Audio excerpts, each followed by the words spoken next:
تقلید بنیادی طور پر جڑ ہے، دین کی اساس ہے، یعنی جو عمارت ہم دینداری کے نام پر کھڑی کرنا چاہتے ہیں اس عمارت کی بنیادی جو روٹس ہیں اسے آپ تقلید کے ساتھ تشبیہ دے سکتے ہیں۔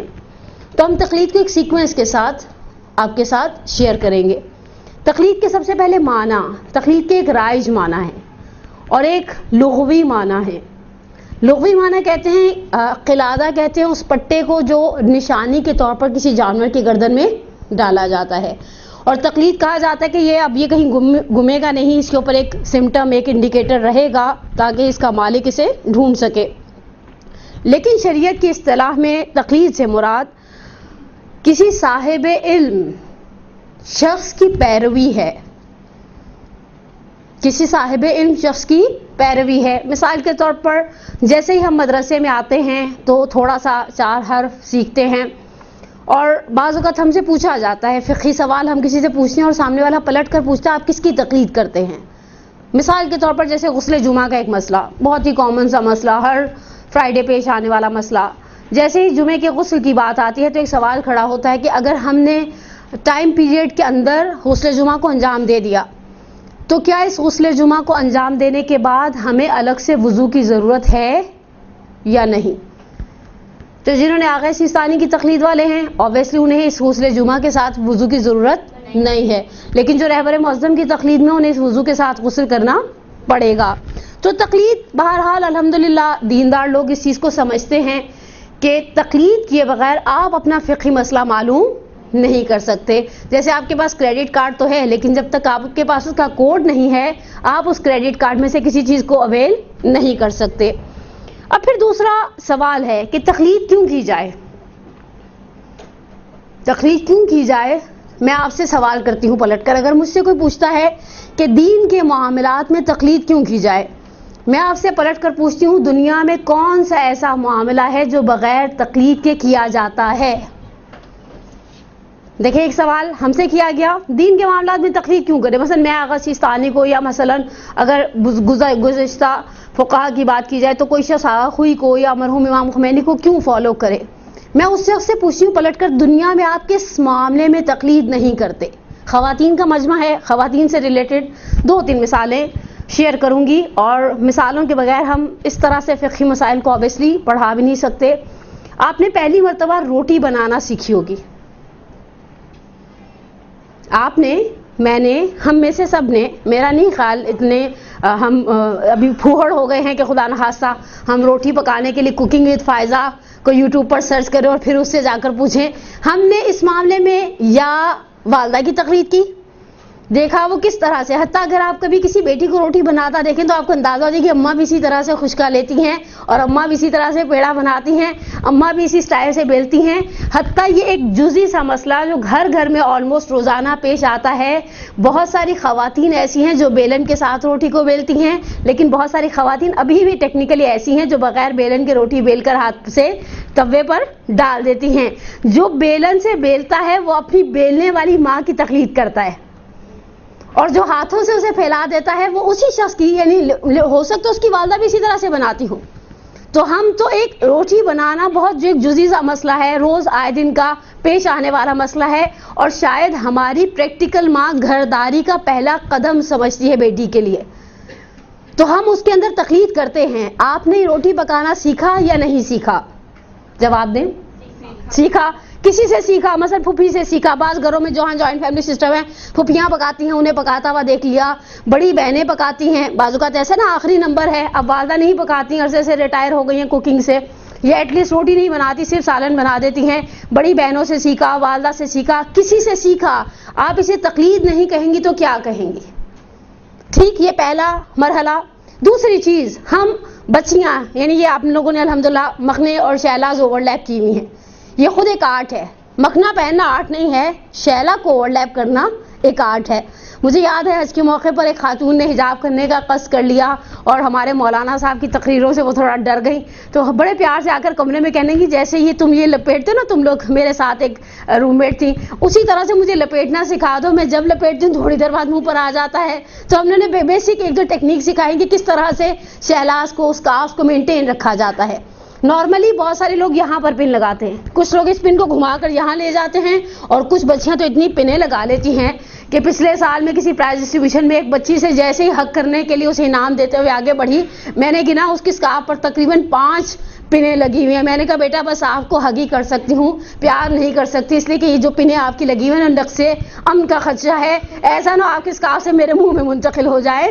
تو ہم تو چھوٹی چھوٹی چیزوں میں تقلید کرنے والے لوگ ہیں, ہم چھوٹی چھوٹی چیزوں میں فالو کرنے والے لوگ ہیں. تو جب ہم دنیا کے ہر معاملے کے اندر تقلید کرتے ہیں اور ہم سے تقلید کروائی جاتی ہے, ہم کپڑے اس طرح سے پہنتے ہیں جیسے ہم کسی کو پہنے ہوئے پسند کرتے ہیں. روٹی بنانے کی میں نے آپ کی خدمت میں مثال دے دی, اسکارف یا شیلا لینے کی میں نے آپ کی خدمت میں مثال دے دی. ہم تقلید کیے بغیر رہتے ہی کہاں ہیں؟ ہم دنیا کے کس معاملے میں تقلید نہیں کرتے الا یہ کہ ہم خود انوینٹر ہوں, ہم خود موجد ہوں. نہیں, ہم موجد نہیں ہیں. ہم پہیا دوسروں نے ایجاد کیا, ہم ان کی ایجاد سے فائدہ اٹھاتے ہیں. بس دین کے معاملے میں بھی سیم یہی ایشو ہے. ہم تقلید کرتے ہیں تاکہ ہمارے اعمال کے اندر ایک پرفیکشن ٹچ آ جائے, بہترین اعمال کو انجام دیں, اور اس کے لیے ہمارے سامنے ایک رول ماڈل ہونا چاہیے جو ہمیں بتائے اس طرح سے کرو گے تو صحیح ہے, اس طرح سے کرو گے تو عمل صحیح نہیں رہے گا. بس ہم دنیا اور دین دونوں کے اعتبار سے محتاج ہیں. ہم دنیا کے معاملات میں بھی کرتے ہیں اور بہرحال آخرت کے معاملات میں تو اس کی سینسٹیوٹی آٹومیٹیکلی بڑھ جاتی ہے. اب یہاں پر ایک سوال, تیسرا ایشو ہے کہ قرآن, حدیث اور عقل سے ثابت کیا جائے کہ تقلید کیوں ضروری ہے. نارملی قرآن کی جب بات آتی ہے تو ہمارے پاس جو ہمارے اسکالرز ہیں اور جب وہ تقلید کے موضوع پر بحث اٹھاتے ہیں, سب سے زیادہ جو آیت پڑھی جاتی ہے وہ سورہ توبہ کی ایک معروف آیت ہے, فلولا نفر من کل فرقۃ طائفۃ لیتفقہوا فی الدین, کہ لوگوں میں سے ایک گروہ, کمیونٹیز میں سے ایک گروہ, مثلا کچھ افراد کیوں کھڑے نہیں ہوتے تاکہ وہ دین میں تفقہ کریں اور جب پلٹیں تو اپنے قوم کے لوگوں کو ڈرائیں. سورہ مبارکہ توبہ کی یہ معروف آیت ہے اور یہ نارملی ریکمینڈ کی جاتی ہے تقلید کے باب میں. حالانکہ تقلید کے باب میں ایک اور پیاری آیت بھی ہے جو بہت زیادہ استعمال کی جا سکتی ہے اور ہونی بھی چاہیے, اس کا استعمال بھی ہونا چاہیے. وہ قرآن کا ایک بیسک فارمولہ ہے جس میں پروردگار عالم کہتا ہے کہ فاسألوا اہل الذکر ان کنتم لا تعلمون, تم اہل ذکر سے پوچھو جب تم نہیں جانتے. ہم اگر ایک ایڈمیشن لینا چاہتے ہیں کسی کالج میں, فرض کریں کوئی بچی ہے مثلا انٹر کر لیا الحمدللہ, اچھے نمبر آ گئے, میڈیکل میں آگے بڑھنا چاہتی ہے, تو کیا آپ کے خیال میں وہ اٹھتی ہے اور اٹھ کر جا کر جہاں سینگ سمائے اس کالج میں گھس جاتی ہے؟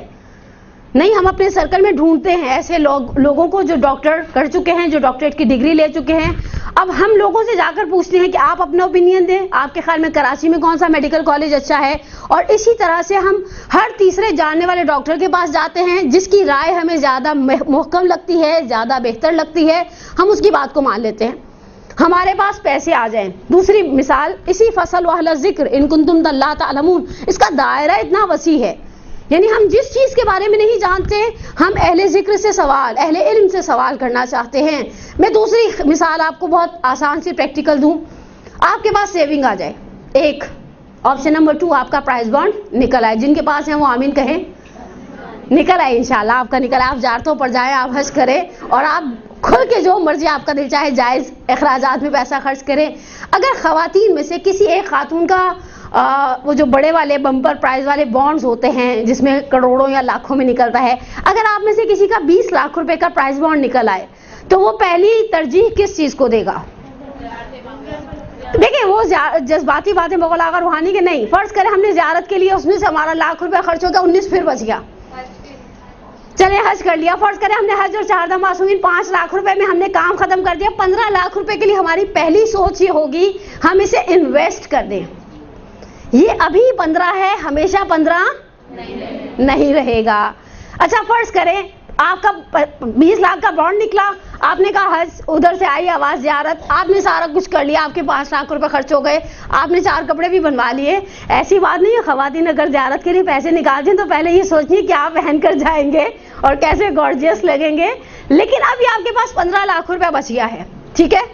اب اس 15 لاکھ روپے کے لیے ایک نارمل معاشرے کے اندر رہنے والا متدین دیندار نارمل سینس کا آدمی، اس کی کیا پرائرٹی ہوگی؟ اس 15 لاکھ کو خرچ کر کے بہا دے یا اس 15 لاکھ کو ایسی جگہ پر رکھے جہاں سے اسے مہینے کے 10-15 ہزار روپے بھی ملتے رہے اور چیز کی اصل قیمت بھی بڑھتی جائے؟ عقل مند کون ہے؟ جو اس کو ٹھکان اچھے طریقے سے انویسٹ کرے گا. لیکن جو اچھے طریقے سے انویسٹ کرے گا آپ اسے عقل کہیں گی. میں آپ کو آج میرے پاس 2016 کے اینڈ میں اگر 15 لاکھ روپے ہیں اور میرے 2025 تک کچھ بھی نہ بچے تو آپ کہیں گے بے وقوف خاتون، اگر آپ نے پہلے انویسٹ کروا دیے ہوتے تو آج آپ 2 ہاتھ 2 پیر لے کر بیٹھی نہیں ہوتی. اچھا اب یہ 15 لاکھ روپے کی انویسٹمنٹ کے لیے آپ کس کے پاس جائیں گی؟ آپ کے گھر میں ماسی آتی ہے، بہت سو کے گھر میں، ضروری نہیں ہر گھر میں کام کرنے کے لیے ماسی آتی ہو. اگر آپ کے پاس 15 لاکھ روپے بچ گئے آپ کے بورڈ میں سے، آپ ماسی سے پوچھیں گی کہ ماسی تم بتاؤ، وہ ماسیوں کے نام ہوتے ہیں نا، رقیہ، صفیہ، اللہ وسائی، زینت، زینب ٹائپ کے، تم بتاؤ میں 15 لاکھ روپے کا کیا کروں؟ کیوں؟ وہ بیچاری سامنے ایک فیمیل عورت ہے، آپ کو ہو سکتا ہے ہر 7 گھروں میں پھرتی ہیں وہ بھی، ایسی بات تھوڑی ہے. آپ کے خیال میں ان کی معلومات کا معیار کم ہوتا ہے؟ پاکستانی عورتوں کا تو دکھ ہی بڑا ہوتا ہے اگر وہ کوئی ڈیزائنر ڈریس لائے اور صبح ماسی وہی پہن کر آ جائے، کسی اور باجی کا دیا ہوا یا بی کمپلیکشن، یہ جو 2 نمبر کی مارکیٹ میں فوراً آ جاتے ہیں ہلکی ٹیکسٹائل ملز کی طرف سے. لیکن آپ دیکھیں ہم کسی ایسے شخص کے پاس جائیں گے اس 15 لاکھ روپے کی انویسٹمنٹ کے لیے جو مارکیٹ کا بندہ ہو. مثلا ہم پہلے پوچھیں گے اسٹاک میں لگائیں، پھر ہم سوچیں گے پرائز بانڈ لے لیں، پھر ہم کسی اسٹیٹ ایجنسی والے سے پوچھیں گے 15 لاکھ روپے میں پلاٹ ملتا ہے ہائی وے پر کوئی ایسا جو آج 15 لاکھ روپے کا ہے لیکن 2025 میں وہ 1 کروڑ روپے کی قیمت بن جائے، کیونکہ جب تھیتر ہائی وے آباد ہونا شروع ہوتے ہیں تو نان کمرشل ایریاز بھی سم ٹائم کمرشل بن جاتے ہیں. تو ہم دنیا کے ہر معاملے میں، اچھا اگر آپ نے پلاٹ خرید لیا اور کل کو آپ کو ذہن کے اندر ایک خیال آئے کہ اس کے اوپر گھر کھڑا کیا جائے، تو جس کے پاس آپ سلون جا کر آئی بروز بنواتی ہیں، اپر لپس بنواتی ہیں اور یہ چہروں پر جو نکھار آتا ہے. ماہ مبارک رمضان میں سیکنڈ لاسٹ رمضان المبارک میں 27 رمضان کی رات میں ایک تقسیم انعامات پہ کسی نے مجھ سے کہا دیکھو کتنا نور ہے مدرسے کی بچیوں کے چہروں پر، اسپیشلی جو انعام لے رہی ہیں، اور ماشاءاللہ عبادتوں کا نور ہے. میں نے کہا کس خوش فہمی میں ہیں، یہ وہ رات کے فیشل کا کمال ہے. انہیں پتا تھا کل انہوں نے 2500 بندوں کے درمیان پرائز ڈسٹریبیوشن میں جانا ہے. یہ اعمال کا نور کم ہے، یہ ان پیسوں کا اور ہاتھوں کی مہارت زیادہ ہے جو سلون والے ہمارے اسپیسیفک لوگ آ کر کرتے ہیں. لیکن ہم اپنی سلون والی سے نہیں پوچھیں گے کہ ہم پلاٹ کے اوپر کس طرح سے گھر کھڑا کریں گے. ہر فیلڈ کا ایک ایکسپرٹ ہوتا ہے، ہر فیلڈ کا ایک ایکسپرٹ ہوتا ہے، اور اس میں ہم دنیا کے اندر بہتر سے بہتر کی طرف جاتے ہیں، بہترین کی طرف جاتے ہیں. تو بہرحال تقلید کیوں ضروری ہے؟ قرآن کہتا ہے فَاسْأَلُوا أَهْلَ الذِّكْرِ إِن كُنتُمْ لَا تَعْلَمُونَ، اگر نہیں جانتے اہل ذکر سے سوال کرو. حدیث کے حوالے سے میں 2 حدیثوں کو آپ کے ساتھ شیئر کروں گی کہ تقلید کا کانسیپٹ آج کا بنایا ہوا نہیں ہے.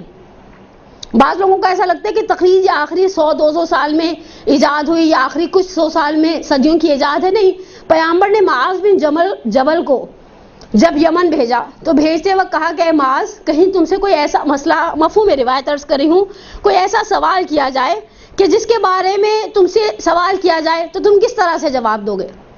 کہا یا رسول اللہ قرآن اور حدیث کی روشنی میں. کہا اگر اس معاملے کے اوپر قرآن اور حدیث کی روشنی نہ ہوئی تو بہرحال بہت دفعہ کچھ ایسے مسائل بھی پیش آتے ہیں جو اس سے پہلے پیش نہیں آئے. انسان زندگی میں وقت کے ساتھ ساتھ بہت ساری ایسی مشکلات میں، بہت سارے ایسے مراحل میں پہنچ جاتا ہے جو اس سے پہلے اس کے ساتھ پیش ہی نہیں آئے ہوئے ہوتے.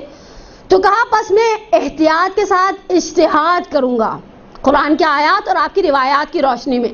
تو پیغمبر نے اپریشیٹ کیا اس اعتبار سے معاذ بن جبل کو کہ ہاں یعنی اجتہاد کا دروازہ تو اس وقت بھی کھلا تھا جب پیغمبر زندہ تھے، جب پیغمبر کے بعد ابھی 12 ائمہ کا سلسلہ باقی تھا، یا اگر پیغمبر کے بعد کی اگر آپ بحث کرنا چاہیں تو چھٹے امام کا زمانہ جو سب سے زیادہ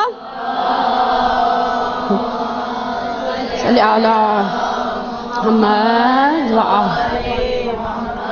وعجل فرج، چھٹے امام کا زمانہ جب ابان بن تغلب ہیں اور امام ابان بن تغلب سے کہتے ہیں افتل الناس، لوگوں کے لیے فتویٰ دو، میں پسند کرتا ہوں تمہارے جیسے. اچھا یہ تمہارے جیسے سب سے اہم چیز ہے، تمہارے جیسے ایک خاص کیلیبر ہے، وہ لوگ جو اس قابل ہیں کہ دوسرے لوگ ان سے اپنا دین لیں. ہم دین لینے کے معاملے میں کبھی کبھی ایسے ہو جاتے ہیں جیسے ہم ہیں ہی نہیں، ہماری کوئی شعور نہیں ہے، ہمارے پاس کوئی سینسز کام نہیں کرتی.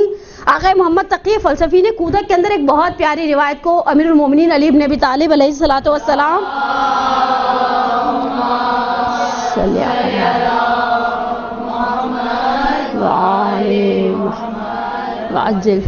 سے نقل کیا ہے. مولا قرآن کی آیت کی تفسیر کرتے ہیں جس میں پروردگار کہتے ہیں فَلْيَنْظُرِ الْإِنسَانُ إِلَىٰ طَعَامِهِ، انسان کو دیکھنا چاہیے وہ کیا کھا رہا ہے.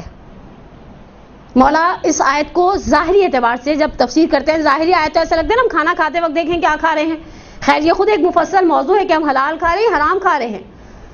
ابھی آج کل ہم جہاں دوستوں کے ساتھ ملتے ہیں شادیوں کی بات کرتے ہیں، شادیاں چل بھی بڑی زور و شور سے رہی ہیں. 100-2 مہینے دل پہ پتھر رکھ کے جو بیٹھی ہوتی ہے نا امت، جدھر دیکھو میں کہتی ہوں اینٹ اٹھاؤ شادی کا کارڈ نکل آتا ہے، اور ٹھنڈا کرنے میں پھر اس میں سے بسم اللہ نکالو انشاءاللہ نکالو، سب کچھ لکھ دیتے ہیں لوگ کارڈ کے اوپر بے تحاشا. اب تو حدیثیں لکھنے کا مزاج ہو گیا ہے کارڈوں پر. کچھ عرصے بعد مجھے لگتا ہے پورے خطبے لکھنا شروع کر دیں گے لوگ. آپ کے خیال میں کوئی پڑھتا ہوگا اتنے غور سے؟ اگر وہ شادی کا کارڈ ایک دعوت تبلیغ ٹائپ کی چیز بن جائے کوئی پڑھتا ہوگا اس کو؟ پتہ کچھ ایک آسان حل کیا ہوتا ہے، ہم جیسے لوگ نشانی کے طور پر استعمال کرتے ہیں، کہیں دور کے مدرسوں میں رکشے میں جا رہے ہوتے ہیں اور بڑی گرمی لگتی ہے تو اس سے ہوا دیتے ہیں اور کہتے ہیں اچھے وقت میں دیکھا توضیح میں رکھ لیا تھا، اب گرمی میں کام ہی آ رہا ہے نا پنکھے کی جگہ.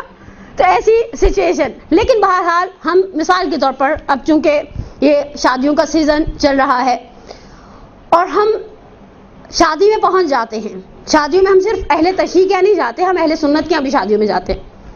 شادیوں میں سردی تو آئی نہیں، ونٹر ویکیشن چل رہی ہیں بچوں کی، لیکن ایک بہت ہی فیوریٹ قسم کی ڈش اور بڑی لوگوں کے اندر نمبر کمانے والی ہے فش. لوگ لپکتے ہیں کیونکہ وہ گھر میں مرغی کھا کر اتنا بیزار ہو گئے ہوتے ہیں کہ انہیں مرغی کے علاوہ کوئی اور چیز نظر آتی ہے تو وہ خوشی سے کھاتے ہیں، یہ سوچے بغیر کہ اس مچھلی کو کھانا جائز ہے یا جائز نہیں ہے. یہ خود ایک اچھا مفصل موضوع ہے کہ ہم یہ جو کھانے پینے باہر بھی چلے جاتے ہیں، ریسٹورنٹس میں چلے جاتے ہیں، بہت ساری جگہوں کھانے پینے کی میسر ہیں، لیکن مولا یہاں پر ظاہری خوراک کی بات نہیں کر رہے. مولا نہیں کہہ رہے کہ فَلْيَنْظُرِ الْإِنسَانُ إِلَىٰ طَعَامِهِ سے مراد کیا ہے جو تم کھا رہے ہو. مولا کہتے ہیں کہ مجھے تعجب ہے، مفہوم روایت ہے امیر المومنین میرے الفاظ کے اندر مولا فرماتے ہیں مجھے تعجب ہے اس شخص پر کہ جو تاریکی میں کھانا کھاتا ہے تو چراغ جلا لیتا ہے. اس زمانے میں ظاہری بات ہے، اب بھی خیر کینڈل لائٹ ڈنر کا مزہ کروا دیا کہ ایسی والوں نے لوڈ شیڈنگ کے ذریعے، لیکن پرانا زمانہ ہے، بجلی کا تصور نہیں ہے، لوگ شمع جلاتے ہیں کھانے کے لیے کہ کیا کھا رہے ہیں. کہا یہ چراغ عقل کو نور ایمان کے ساتھ منور کیوں نہیں کرتے تاکہ دیکھیں اپنے دین کو کہاں سے لے رہے ہیں، دین سے کہاں سے لے رہے ہیں. جب تقلید کی ہم بحث کرتے ہیں اور پھر ایک بحث کڑی ہو جاتی ہے کہ آبان بن تغلب جیسا شخص، مثال کے طور پر شاہ عبدالعظیم حسنی جیسی شخصیات، خاندان پیغمبر کی شخصیات، غیر خاندان پیغمبر کی شخصیات، زرارہ جیسے لوگ، معاویہ ابن عمار جیسے لوگ، ابا بصیر مرادی اسدی جیسے لوگ، محمد ابن مسلم جیسے لوگ، جنہوں نے ائمہ اطہار کی احادیث کو آگے پھیلایا اور دین کو لوگوں تک پہنچایا، ان کا ایک معیار تھا. ان کا معیار کیسا تھا؟ مثال کے طور پہ آپ ان خطوط کو دیکھیں جو 11ویں امام نے نائبین اربعہ میں سے کسی کے لیے لکھا ہے، اور ایک جملہ کہا جو یہ دے سمجھو میں نے دیا، جو یہ کہے سمجھو میں نے کہا، جس چیز سے یہ روکو سمجھے میں نے روکا. تو ایک معیار تھا. بہرحال قرآن کی روح سے اور حدیثیں اس چیز کی طرف، حدیثوں کے اندر میں آپ کے ساتھ صرف 2 روایتوں کو شیئر کروں گی جو روایتیں تقلید کی فضیلت اور اہمیت کو بیان کرتی ہیں. ایک صلوات پڑھے محمد و آل محمد پر. صلی علی محمد وآل محمد وعجل فرجهم. سب سے پہلی حدیث ہے جسے امام زمانہ عجل اللہ تعالی فرجہ الشریف سے صلی علی محمد وآل محمد وعجل فرجهم، جسے امام زمانہ سے نقل کیا جاتا ہے. البتہ یہ توقیع ہے جس میں امام فرماتے ہیں کہ ہم علماء پر حجت ہیں اور علماء تم پر حجت ہیں.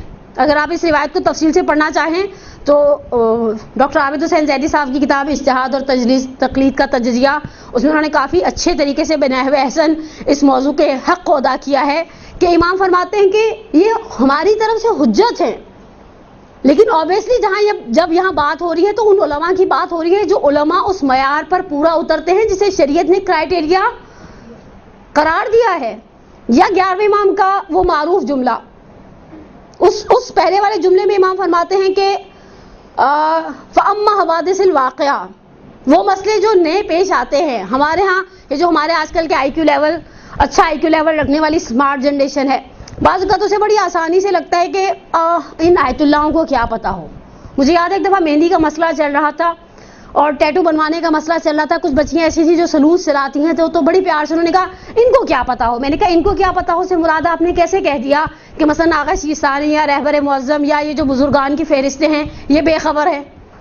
میں نے کہا ٹیسٹ ٹیوب بیبی سے لے کر کلوننگ تک کے اوپر ان کے فتاوا موجود ہیں، ایسی بات نہیں ہے. حتیٰ اگر آپ کسی ایسے سیارے میں بیٹھ جائیں جو زمین کے گرد گھوم رہے تو آپ کی نماز اور روزے کا کیا حکم ہوگا، اس کے اوپر آپ کے پاس فتاوا موجود ہیں. کون سا ایسا ایشو ہے جس کے اندر شریعت نے آپ کو بند گلی میں کھڑا کیا ہے؟ اوبیسلی کسی میں بھی نہیں. فَأَمَّا حَوَادِثِ الْوَاقِعَةِ، جو پیش آنے والے مسائل ہیں، فَارْجِعُوا إِلَىٰ رُوَاةِ أَحَادِيثِنَا، تم اس معاملے میں ہماری حدیثوں کو نقل کرنے والے لوگوں کی طرف رجوع کرو. اس زمانے میں مسئلہ کیا تھا؟ اس زمانے میں مجتہدین کا اجتہاد والا مسئلہ تو نہیں تھا، جو راوی تھا وہی عالم اور فقیہ تصور کیا جاتا تھا. جیسے زرارہ جیسے لوگ جن کے پاس 30,000 حدیثیں امام سعدی سے یاد تھیں زبانی. تو بہرحال حدیثوں کے اندر یا 11ویں امام کا وہ معروف جملہ وَأَمَّا مِنَ الْفُقَهَاءِ، جو فقہا میں سے سَائِنًا لِنَفْسِهِ محافظاً لدینہ مطیع لامر مولا مخالفا لہواہ فللعوام ان یخلدوہ. وسائل شیعہ کی روایت شیخ الرحمن علیہ الرحمہ نے نقل کی کہ فقہا میں سے، سارے فقیہوں کی تقلید کی بھی بحث نہیں کر رہے امام حسن عسکری، امام فرماتے فقہا میں سے جو پہلی صفت جسے اپنے نفس کا کنٹرول آتا ہے. عدالت کی جب بحث آپ انشاءاللہ آگے بڑھیں گی، جب مجتہد کی شرائط کو پڑھیں گی، آپ کو احساس ہوگا خود مجتہد بننے کے لیے کن پاپڑوں کو بیلنا پڑتا ہے، جس کی پہلی اور بنیادی ترین اساسی ترین شرطوں میں سے ایک ہے عدالت. اور عدالت کی ڈیفینیشن کو اس طرح ہمارے فقہا لکھتے ہیں، عدالت وہ شخص جو کبیرہ کو انجام نہ دے اور صغیرہ کو رپیٹ نہ کرے. یعنی ایسا شخص ہے جو جھوٹ سے، جو تہمت سے، جو مثلا بدگمانی سے، جو غیبت سے، جو سود خوری سے، جو پوری لسٹ ہے، یہ سارے کام نہیں کرتا. صائنا لنفسہ، امام آگے بڑھتے ہیں مخالفاً لہواہ، جو ہماری ہوائے نفس ہے. ہوائے نفس کی آسان مثال ابھی میں نے لاسٹ سیٹرڈے کو مدرسے کی بچیوں کو سمجھاتے ہوئے کہا کہ جہاں جہاں لفظ ہوا آ جاتا ہے نا تو بچے سمجھتے ہیں ہوا و ہوس کی بات کر رہے ہیں. نہیں، ہوا سے مراد ہماری اندر کی خواہش. اور اس کی سب سے آسان اور سب سے پریکٹیکل مثال میں آپ کو دوں، ہمارے پاس زندگی میں بہت سارے ایسے موقع آتے ہیں کہ ہمارے درمیان ہمارے سامنے ٹائی آ جاتی ہے، ہم یا یہ کام کریں یا یہ کام کریں. یہ کام وہ ہے جو مولا کہتا ہے. مولا کہتے سے مراد یہاں ائمہ نہیں، اللہ ہے، ہمارا رب، ہمارا پالنے والا کہتا ہے یہ کام کرو. نفس کہتا ہے یہ کام چھوڑ دو. مثال دوں یا بغیر مثال کے سمجھ جائیں گی؟ مثال دوں؟ ٹھیک ہے، مجھے پتا ہے ہمارے نیو کمرز بیٹھے ہیں. آپ شام کو گھر جائیں گی، آلموسٹ تھک جائیں گی، اور میرے درس کے بعد تو جاتی ہوئی 2 پیناڈول بھی لیتی ہوئی جائیے گا. ٹھیک ہے، آپ پہنچی گھر میں تھکی ہوئی ہیں. بہت سارے لوگ جو دور سے آتے ہیں، تھوڑا سا کنوینس، راستے میں ٹریفک ملے گی، گھر پہنچنے کی تھوڑی دیر بعد مغرب کی اذان شروع ہو جائے گی. اللہ کیا چاہتا ہے؟ نماز کو اول وقت. آقا بہجت بڑی پیاری مثال دیا کرتے تھے، کہتے تھے اول وقت کی نماز لیمو شیرین کی طرح ہے. لیمو شیرین کا ترجمہ مجھے آج تک کسی نے پرفیکٹ اردو میں نہیں کر کے دیا. وہ جو گرین کلر کا ایک ہوتا ہے نا جسے کھاتے ہیں چوس چوس کے، بڑے گرین کلر کا ہوتا ہے، موسمی نہیں ہوتا بٹ اسے کچھ کہا جاتا ہے. ہاں میٹھا، ہم لوگ تو پنجابی میں میٹھا کہتے ہیں. ٹھیک ہے، اچھا اس کو آپ تھوڑی دیر کاٹ کے رکھ دیں، پھر کھانے کے قابل. ہم جب کسی کے لیے اولیں تو ہم کاٹتے نہیں ہیں، ان فروٹس میں سے نہیں جو سرو کیا جاتا ہے. فرض کریں سوئے اتفاق سے میں آپ کے گھر گئی، آپ کے گھر وہی 2 پڑے ہوئے تھے، آپ کاٹ دیں گے تو کہیں گے فوراً اس کو چوس لے اس سے پہلے کہ یہ کھانے کے قابل نہ رہے. آقا بہجت کہتے ہیں نماز کی مثال لیمو شیرین کسی ہے، کاٹ دو فوراً چوس لو. اگر اسے چھوڑ دیا تو پھر اس کی تلخی مزے کی. کہا نماز کو جتنا لیٹ کرتے رہو، اول وقت رضوان ہے، آخر وقت صرف ذمہ داری کی ادائیگی ہے. اللہ کہتے ہیں حی علی الصلاۃ حی علی الفلاح، اللہ کے بہاف پر مؤذن کہتا ہے. دل کیا کہہ رہے؟ تھوڑی دیر کمر سیدھی کر لو، چائے کا ایک کپ ہو جائے، تھوڑا سا فریش ہو جائے، یہ کر لیں یہ کر لیں. اور ہمارے پاس ہمیشہ ٹو ڈو لسٹ عورتوں کے پاس کچھ زیادہ ہی موجود ہو تو خواب میں بھی سوچی رہتی ہیں کیا کیا کرنا ہے، کہاں جانا ہے، اور بڑی خوش رہتی ہیں شادیوں کے سیزن میں اس بات پر بھی کہ رات کو کھانا پکانے کا جھنجھٹ نہیں ہے. ٹھیک ہے، اب ہمارے پاس 2 ٹائیاں ہو گئی، ہم نے کس بات کو لیا؟ انصاف والی بات کریے گا. دیکھیں اب جذباتی باتیں کرنے سے آرام، ایکسیلنٹ. ہم نے سوچا کہ نہیں چائے کا ایک کپ پینے، ابھی اذان نماز قضا تھوڑی ہو رہی ہے. یہ تو ان لوگوں کی باتیں ہیں نا جو خدا نخواستہ نماز کو قضا کر دیتے ہیں. میں جب بھی کبھی بچوں کو پیار سے کہوں نا مثلا نماز، تو کہتے ہیں آپ کو تو پتہ ہی نہیں، بہت سارے لوگوں کے تو بچے پڑھتے ہی نہیں ہیں. میں نے کہا مجھے ایسے بچوں سے کوئی سروکار نہیں ہے، لیکن مخالفاً لہوا ہو، ہماری ہوائے نفس ہمیں ہر الٹے کام کی طرف لے کر جاتی ہے. مثال کے طور پر میں آپ کو ایک دوسری مثال دوں اور آگے چلی جاؤں کس مجتہد کی تقلید کریں گے حوالے سے. کہیں بیٹھے ہوئے محفل جمی ہوئی ہے، اور ہمیشہ محفل میں 2 طرح کے لوگ ہوتے ہیں. کچھ ایسے لوگ ہوتے ہیں جو ہمیشہ بدمزہ باتیں کرتے ہیں، نرگسیت کا شکار، وہ کسی اور کو بولنے کی اجازت ہوتی ہے. ایسی سہیلیاں نا ہماری پٹ پٹ پٹ بولی جاتی ہے، تھکتی کیوں نہیں ہے، زبان کیوں نہیں تھکتی تمہاری. اور وہ ان کی ساری باتوں کا لبے لباب بھی تھے کہ وہ سپر ہیرو وومن ہیں اور وہ آسمانی مخلوق ہیں. میں نے تو اپنے شوہر کو بھی ٹرین کر دیا، میرے تو بچے بھی آسمانی مخلوق ہیں، میں تو پورے سسرال کو مٹھی میں رکھا ہوا ہے، کوئی میری مرضی کے بغیر پرندہ پر نہیں مارتا. اور ایسی عورتوں کی پاس بیٹھ کے ہم کیا محسوس کرتے ہیں؟ مزہ آتا ہے. ایک عجیب سی وحشت ہونے لگ جاتی ہے کہ بیوی آپ کی نرگسیت کا شکار باتیں ختم ہوں گی. اچھا اس کے برعکس کچھ ایسے ہوتے ہیں جہاں ہم فل ٹائم چل کر رہے ہوتے ہیں، مزہ آ رہا ہوتا ہے. کچھ سہیلیاں ایسی ہوتی ہیں چٹپٹی، انہیں بہت سارے لطیفے یاد رہتے ہیں. ہم 2 طرح کے لوگوں کے پاس کبھی بھی بیٹھنا پسند نہیں کرتے. ایک وہ شخص جو بہت میں کرتا رہتا ہے بکری کی طرح، ٹھیک ہے، اور ایک وہ جو ہمیشہ رونا سناتا ہے آپ کو. میں بڑی مظلوم، میں نہیں ہوں، مثال دے رہی ہوں. اور میں نے تو حلقائی میں پہلے بھی مثال دی تھی. ہماری ایک دوست تھی ماضی میں، وہ ان کے پاس ہمیشہ کوئی نہ کوئی درد کی سٹوری رہتی تھی اور بڑی سیویئر طریقے سے سناتی تھی.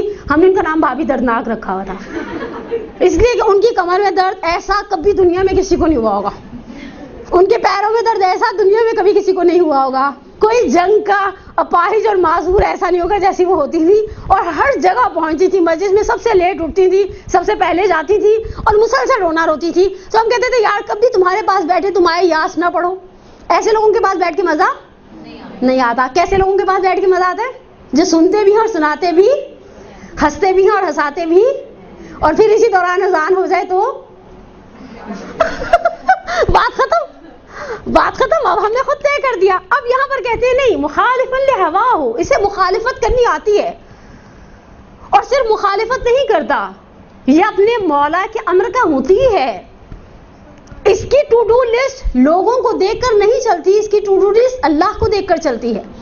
جس طرح سے وہ ظاہراً ڈاکٹر عابد حسین زیدی صاحب نے ایک بڑی پیاری مثال دی ہے کہ پرانے زمانے کے مؤدب بچے کیسے ہوتے تھے. آپ کہیں گئے ہیں، عید کا موقع ہے، کبھی ایسا ہوتا ہم کسی کا فاتحہ بھی پڑھنے جاتے ہیں تو وہ ایک اینولپ کے اندر کڑکتا ہوا ایک نوٹ ڈال کر بچے کو پکڑا رہے ہوتے تھے. آج کل کے بچے تو خیر پکڑ لیتے ہیں، گاڑی میں اسے ہوا دیتے ہیں اپنے آپ کو اور کہتے ہیں آپ دونوں کو تو نہیں ملا، مجھے مل گیا یہ نوٹ. لیکن پرانے زمانے میں جیسے وہ کوئی بچے کی طرف نوٹ بڑھاتا تھا، بچہ ماں باپ کو دکھتا تھا، ادھر سے سگنل آئیں گے تو ادھر سے ہاتھ بڑھے گا. خیر وہ جنریشن اب ختم ہو گئی، ایسے ایسے بڑھاپے کی طرف جا رہی ہے. لیکن جس طرح سے وہ بچہ حتیٰ رائج تھا 40 سے اب سب جانتے ہیں. آپ لوگ نیو کمر ہیں، سارے تو نیو کمر نہیں ہیں. ہم دیکھتے تھے مثلا فرض کریں کولڈ ڈرنک رکھی ہے، امی کو دیکھ رہے ہیں، گلے میں کانٹے چبھ رہے ہیں، امی اشارہ کر دیں ہم اٹھا لیں اور پی لیں. لیکن ایسا مومن ایسا ہے، وہ ہر امر میں دیکھتے ہیں خدا کی رضایت ہے یا نہیں ہے. فرماتے ہیں ایسے شخص کی فلیل عوام ان یقلدوہ. کمال کیا اس میں تینوں ہمارے مطلوبہ لفظ ہیں. پہلا لفظ فقہا، دوسرا لفظ فلیل عوام، تیسرا کارنر، اور ان یقلدوہ اس کی تقلید کریں. اور عقل بھی اس چیز کا انکار نہیں کرتی. ہم 10 جگہ پر، آپ یہاں سے کراچی نکلیں، آج کل گھومنے پھرنے کے دن ہیں، ونٹر ویکیشنز چل رہے ہیں، بعض کا فیملیز مل کے پلان بناتے ہیں، کہیں فارم ہاؤس چلتے ہیں. آپ فارم ہاؤس پہنچ گئے، آپ نے ایک خاص ڈسٹینس کو طے کر لیا، 1.25 گھنٹہ 1.5 گھنٹہ لگا فارم ہاؤس پہنچے. آپ نے کہا اس سے پہلے کہ ہم پانی میں جائیں، بعض فارم ہاؤس ایسے ہیں کنارے پر پانی ہے یا سوئمنگ پولز بنے ہوئے ہیں، پہلے نماز ہو جائے، پھر بعد میں نماز بہت لیٹ ہو جائے گی. اب آپ کو ایک سوال کھڑا ہو گیا، آپ کی نماز پوری ہے یا قصر؟ دیکھیں میں ابھی آپ سے فتویٰ نہیں مانگ رہی، یہ میں آپ سے فتویٰ نہیں مانگ رہی، لیکن مجھے میرے پاس یہاں پر کوئی ڈیڈ لائن ہو، عقل کہتی ہے یہ ڈیڈ لائن ہوگی تو تم طے کرو گی کہ نماز بعض صورتوں میں دونوں پڑھنی پڑ جاتی ہیں، بعض صورتوں میں دونوں پڑھنی پڑ جاتی ہیں، آپ نماز پوری بھی پڑھتے ہیں اور قصر بھی پڑھتے ہیں، اس لیے کہ بعض اوقات کچھ نہ کچھ فقہی اعتبار سے ایسا کمپلیکیشن ہو جاتا ہے انسان کے لیے. لیکن سوال یہ ہے کہ عقل کہتی ہے جاؤ مجتہد کے پاس، مجتہد سے فتوے کو اخذ کرو، اور اوبیسلی پھر آگے بڑھتے ہیں سوال کرتے ہوئے کہ کس مجتہد کی تقلید کریں. اب میں جو مثال دینے لگی وہ بڑی نامناسب سی ہے، ہو سکتا ہے آپ میں سے کسی کو بری بھی لگے، خیر میں کیا کر سکتی ہوں، میرے پاس اس کے علاوہ کوئی چارہ نہیں ہے. ہم زندگی میں کبھی کسی مشکل میں مبتلا ہوتے ہیں اور ہمارا سامنا کسی اچھے آدمی سے ہو جاتا ہے. مثال کے طور پر ایک چھوٹی سی پریکٹیکل مثال دوں، خدا نخواستہ ہماری داڑھ میں درد ہے اور ہمیں شادی میں رات کو کوئی اچھی ڈاکٹر مل جاتی ہیں جو بڑی مہارت رکھتی ہیں، جن کے لوگ 1.5-2 مہینے پہلے اپائنٹمنٹس لیتے ہیں. آپ جا کر اس ڈاکٹر سے جو گائنوکولوجسٹ ہے کہیں کہ ڈاکٹر صاحبہ فلاں ڈاکٹر صاحبہ میری داڑھ میں بہت درد ہے. آپ کے خیال میں وہ ڈاکٹر آپ کا علاج کرنا شروع کر دے گی؟ وہ فوراً کہے گی یہ میرا کام، آپ ڈینٹسٹ کے پاس جائیں. یہ میں نے 11 محرم کی مجلس میں کربلا معلیٰ میں ایک جملہ کہا تھا. ہماری کراچی کی بہت نامور گائنوکولوجسٹ مجلس میں موجود تھی. میں نے کہا یہ بیٹھی ہوئی ہیں، اگر میں داڑھ لے کر جاؤں گا نہیں کبھی میری داڑھ میں ہاتھ نہیں ڈالیں گی. یہ فوراً کہیں گی یہ میرا کام نہیں ہے. اچھا اگر کوئی وہاں تیسری پارٹی بیٹھی ہو، کچھ لوگ ہوتے ہیں نا انٹرپٹ کرنے والے، مداخلت کرنے والے، کود کے کہیں آپ نے MBBS نہیں کیا ہوا. اسپیشلائزیشن کی بات تو بعد میں آئے گی نا، آپ نے MBBS کیا ہوا ہے، آپ ایٹ لیسٹ یہ بتا دیں کہ کیا کریں کیا نہیں کریں، تو بولیں گے یہ میری فیلڈ نہیں ہے. دنیا کے اندر یہ بہت کچھ ہوتا ہے. آپ صبح میں یہ بیکار قسم کے مارننگ شوز جو خواتین دیکھتے ہیں، مجھے حیرت ہے، پوری دنیا میں لیٹ نائٹ شوز مشہور ہیں سوائے پاکستان کے، جہاں صرف اور صرف مارننگ شوز مشہور ہیں، کیونکہ عورتیں اس وقت اپنے آپ کو سلطنت کی بیتاج ملکہ سمجھتی ہیں. ریموٹ کنٹرول کے لیے نہ شوہر ہے جس نے ٹاک شو دیکھنے ہیں، نہ بچے ہیں جنہوں نے کارٹون دیکھنے ہیں، وہ مہارانی بن کے صوفے پر بیٹھ کے دیکھتی رہتی ہیں اور ماسی کا انتظار کرتی ہیں. اور جیسے جیسے ماسی کا ٹائم اوور ہوتا جاتا ہے ویسے ویسے ان کا بلڈ پریشر لو ہوتا جاتا ہے کہ اللہ خیر کرے، آئی نہیں ابھی تک یہ چھنو، جب آئے گی تب اس کی طبیعت صاف کی جائے گی. بعض اوقات ایسے کسی شخص سے، بیٹھے ہوئے شخص سے پوچھا جاتا ہے اس مسئلے کا، تو وہ کہتا ہے یہ میرا مسئلہ نہیں ہے.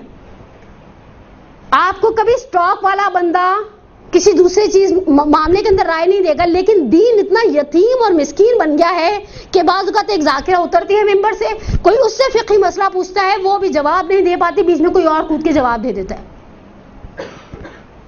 اور وہ بھی جواب دیتے ہیں جو دین کو جانتے نہیں ہیں، اس لیے کہ ہم نے ہر کسی سے دین کو لینا شروع کر دیا. ہم نے امام امیر المومنین کی اس روایت کی مخالفت کی نا، تم دیکھو دین لے کہاں سے رہے ہو، تم دیکھو دین لے کہاں سے رہے ہو. مجھے دکھ ہوتا ہے، میں بعض اوقات مدارس کی مینجمنٹ سے کمپلین بھی کرتی ہوں. دنیا میں ہر جگہ CV سسٹم ہے، آپ کو پرکھا جاتا ہے، آپ کو دیکھا جاتا ہے، آپ سے پوچھا جاتا ہے کہ آپ نے کہاں سے پڑھا، کتنا پڑھا، آپ کے استاد کون تھے، آپ کی ڈگری، آپ کا کوئی کیلیبر ہے یا نہیں ہے. دین اتنا مسکین ہو گیا، ہمارے کراچی میں 400 سے زیادہ مدرسے چل رہے. میں غیر معروف مدرسوں کی بات کری، لوگوں نے گھروں میں مدرسے کھولے ہوئے. آپ کا بیان اچھا ہے، آپ کو 4 حدیثیں اور 20 آیتیں یاد ہیں، آپ کو کہیں آ کے مدرسے پڑھا دیں. یعنی دین ایسا ہو گیا، مجتہد کس مجتہد کی تقلید کریں.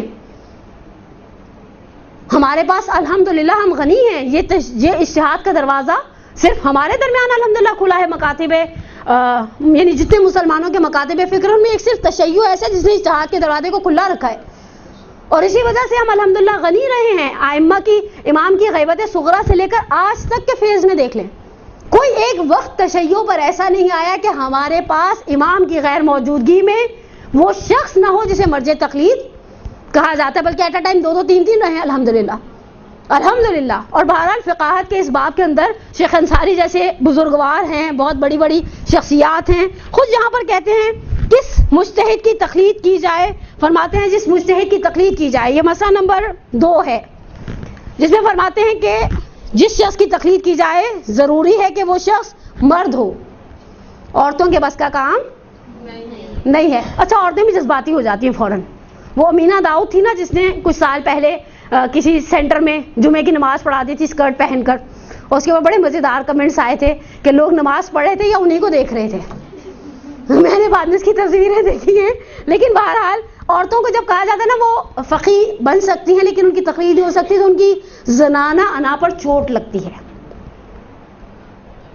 وہ قاضی نہیں بن سکتی، وہ اور بہت سارے عہدوں پر نہیں بٹھا سکتے. اب میں آپ سے ایک سوال کرنے کی اجازت رکھتی ہوں. یہ عورتیں جن کو بڑا شوق آتا ہے نا ہم مردوں کی برابری کر سکتے ہیں، ان سے 2 کام کروا کے دکھائیں. انڈیا میں اور بنگلہ دیش میں سائیکل رکشا چلتے ہیں.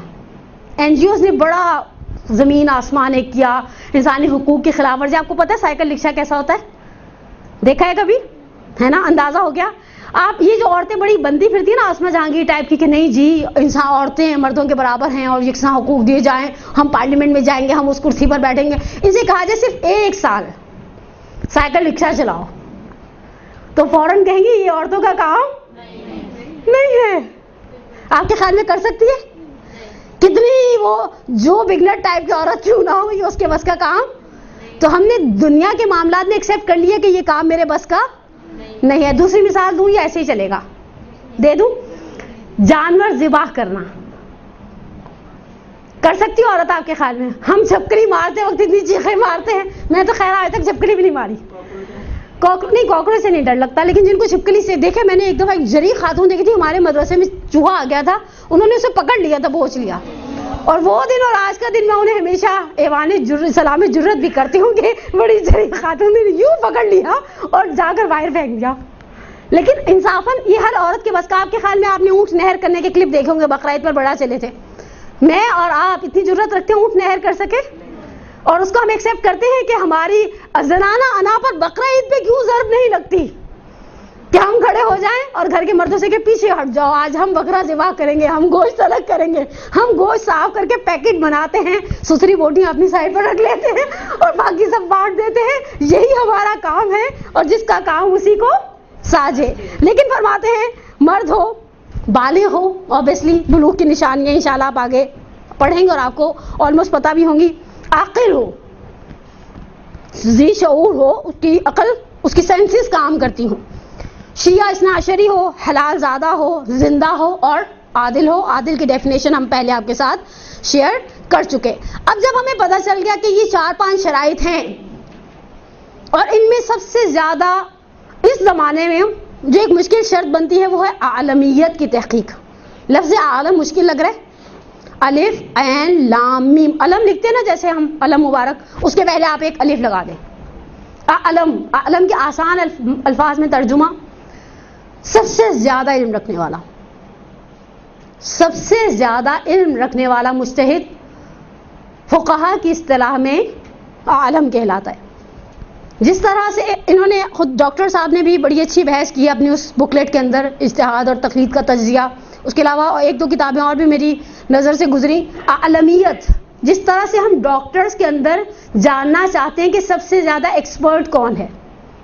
میں پھر دوبارہ ایک مثال دوں گی. یہ اس طرح کی ایک مثال خود ڈاکٹر صاحب نے بھی اپنی کتاب میں دی ہے اور ہمارے اور 2 بزرگان نے بھی اپنی کتابوں میں اس کی مثال دی ہے. مثال کے طور پر خدا نخواستہ کسی کی آنکھوں کا پرابلم ہو جائے. میں نے کوئی اور مثال اس لیے نہیں دی کہ بعض چیزوں کی طرف ہم اتنے سینسیٹیو ہوتے بھی نہیں ہیں. آنکھوں کا مسئلہ اتنا سینسیٹیو ہے کہ ہم خود اس کے اندر بہت پھونک کے قدم رکھتے ہیں. جیسے میں نے لوگوں کو دیکھا حج پہ جانے سے پہلے وہ اپنے مال کو پاک کرنا چاہتے ہیں. سنا ہوگا آپ نے، لوگ آتے ہیں مولویوں کے پاس، وہ میں حج کرنا چاہ رہا ہوں، میں چاہ رہا ہوں میرا پیسہ پاک ہو جائے. نماز کے لیے کیوں نہیں سوچا آپ نے کہ آپ کا پیسہ پاک ہو جائے؟ حج سے پہلے مخارج چیک ہو رہے تھے. ہم کلاس لیتے ہیں، پچھلے سال تو خیر میں نہیں تھی حج کے ایام میں پاکستان میں، لیکن حج سے پہلے ہم کلاس لیتے ہیں. عورتیں آ کر لبیک اللہم لبیک بار بار سب کچھ سناتی ہیں اور بار بار کہتی ہیں باجی صحیح تھا نا. اور امی کی عمر کی عورتیں بھی باجی کہہ جاتی ہیں. ان کی غلط تجوید دکھ دیتی ہے دین کے اعتبار سے، اور ان کا باجی کہہ دینا دکھ دیتا ہے دنیا کے اعتبار سے. 54 ایئرس کی آنٹی آپ ہیں اور آرام سے مجھے باجی کہہ دیا آپ نے. لیکن بہرحال ہم کچھ چیزوں کے اوپر سینسیٹیو ہیں. ہماری دنیا کی کچھ چیزیں ایسی ہیں جن پر ہم سینسیٹیوٹی دکھاتے ہیں. فزیکلی باڈی کے اندر اگر ہم دیکھنا چاہیں چھوٹی موٹی تکلیف کو ہم بہت زیادہ اہمیت دینی بھی نہیں چاہیے کہ سر پر سوار کر لے. لیکن آنکھیں ہیں، ہم نے لیزر سرجری کروانی ہے. آپ کے خیال میں ہمارے محلے میں جس نے بھی بورڈ لگایا ہوگا آئی اسپیشلسٹ کا، ہم اس کے پاس چلے جائیں گے؟ ہم کم از کم ایسے ڈاکٹرز کو ڈھونڈیں گے جن کو پتا ہو کہ اچھا ڈاکٹر، اچھا پھر ہم ان لوگوں کے پاس جائیں گے جنہوں نے تازہ لیزر سرجری کروائی ہے اور ان سے پوچھیں گے کیسا رہا آپ کا ایکسپیرینس.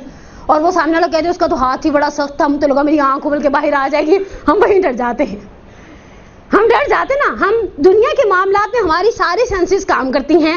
اگر ہم نے ایک آنکھ کی سرجری کروانی ہو، خدا نخواستہ کوئی اور ایسی ٹریٹمنٹ کروانی ہے، ہم 4 بندوں کے پاس جاتے ہیں اور ہر کسی سے پوچھتے ہیں کہ آپ بتائیں، حتیٰ ڈاکٹر سے پوچھتے ہیں بھئی آپ کے بیچ کی تھی اچھی ڈاکٹر ہیں یا نہیں ہیں. سرجری کروانی ہوتی ہے، ہم سب سے پہلا سوال کرتے ہیں ڈاکٹر صاحب کا ہاتھ ہلکا ہے؟ ٹانکے اتنے، کیونکہ اس وقت تو بے ہوش ہوتے ہیں سب نا، اس وقت تو سن ہوتا ہے، لیکن بعض اوقات بعد میں پتہ چلتا ہے ٹانکے بہت ٹائٹ لے لیے گئے، مصیبت کھڑی ہو گئی، نہیں گلٹیاں بن گئی، یہ ہو گیا وہ ہو گیا. تو ہم دنیا کے معاملات میں جس طرح عالمیت چاہتے ہیں، دنیا کے معاملات میں جس طرح عالمیت چاہتے ہیں، پرفیکشنزم کی طرف جاتے ہیں. 2 مثالیں چھوٹی چھوٹی سی، اور پھر اب مردہ مجتہد کی تقلید کے حوالے سے کچھ چیزیں آپ کے ساتھ شیئر کروں. لیکن مثال کے طور پر آپ کے پاس 2 ٹیلر ہیں، دونوں ہی 400 روپے لیتے ہیں. تو پہلے آپ سوچیں گے 400 روپے والا ٹیلر کہاں ہے؟ اس وقت 400 روپے سوٹ کے ٹیلر اچھے ٹیلرز نہیں دیتے، وہ بیچارے وہ جو گلیوں میں چھوٹی دکانیں اور کھوکھے ٹائپ کے ہوتے ہیں نا، پھر وہ سوٹ کی بھی شان ایسی ہو جاتی ہے کہ گلے والا پیچ پیچھے لگا دیتے ہیں اور دامن والا آستینوں پر کاٹ کر لگا دیتے ہیں، کہتے باجی پورا ہی نہیں آ رہا تھا، ہم نے بڑی مشکل سے آستینیں پوری کی. آپ دونوں کے لٹکے ہوئے سوٹ دیکھتے ہیں، عالمیت کا اندازہ لگاتے ہیں، ان کی قابلیت کو دیکھتے ہیں. ہم پرکھتے ہیں نا، ہم سلون جاتے ہیں اور بعض اوقات سلون، ہر سلون سے ہماری دلہنیں تیار ہو جاتی ہیں. بولے کیوں؟ ہم دیکھتے ہیں کہ کون اچھا میک اپ کرے گا. رات کو ہم کسی میک اپ پر تبصرہ کر رہے تھے کسی ذاکرہ کے ساتھ، میں نے کہا کچھ لوگوں نے اتنی کہتی ہیں، کچھ لوگ کیکی میک اپ کرواتے ہیں. دیکھے نا آپ نے، آپ ان کی پرانی تصویریں دیکھیں اور بچے بھی دیکھ کر حیران ہو جاتے ہیں، امی چھاپ ایسی تھی، یہ کیا لگ رہی ہیں. تو پتہ چلتا ہے یہ سگنیچر والوں کا کمال ہے، یہ سیبس کا کمال ہے، یہ اس کا کمال ہے، یہ اس کا کمال ہے. اور میں نے کہا اس کا سب سے زیادہ مسئلہ، فقہی مسئلہ اس وقت پیش آتا ہے جب سلون سے دلہن فون کر کے پوچھے نماز کیسے پڑھوں، کیونکہ وہ وضو کا ایک ایشو تو چلے آپ نے حل کر لیا، میک اپ کروانے سے پہلے آپ نے وضو کر لیا ہوا تھا، یہ جو آپ نے یہاں پر اتنی بیس لگائی ہے یہ آپ کی کھال کو سجدے گاہ تک جانے دے گی؟ یوں کرے نا بڑے ناخنوں کے ساتھ تو سمجھ گئی نا، ٹائی اینڈ ڈائی دوپٹوں میں جو لہریں ہوتی ہیں نا، یہ اس مومنہ کے چہرے پر آئیں گی.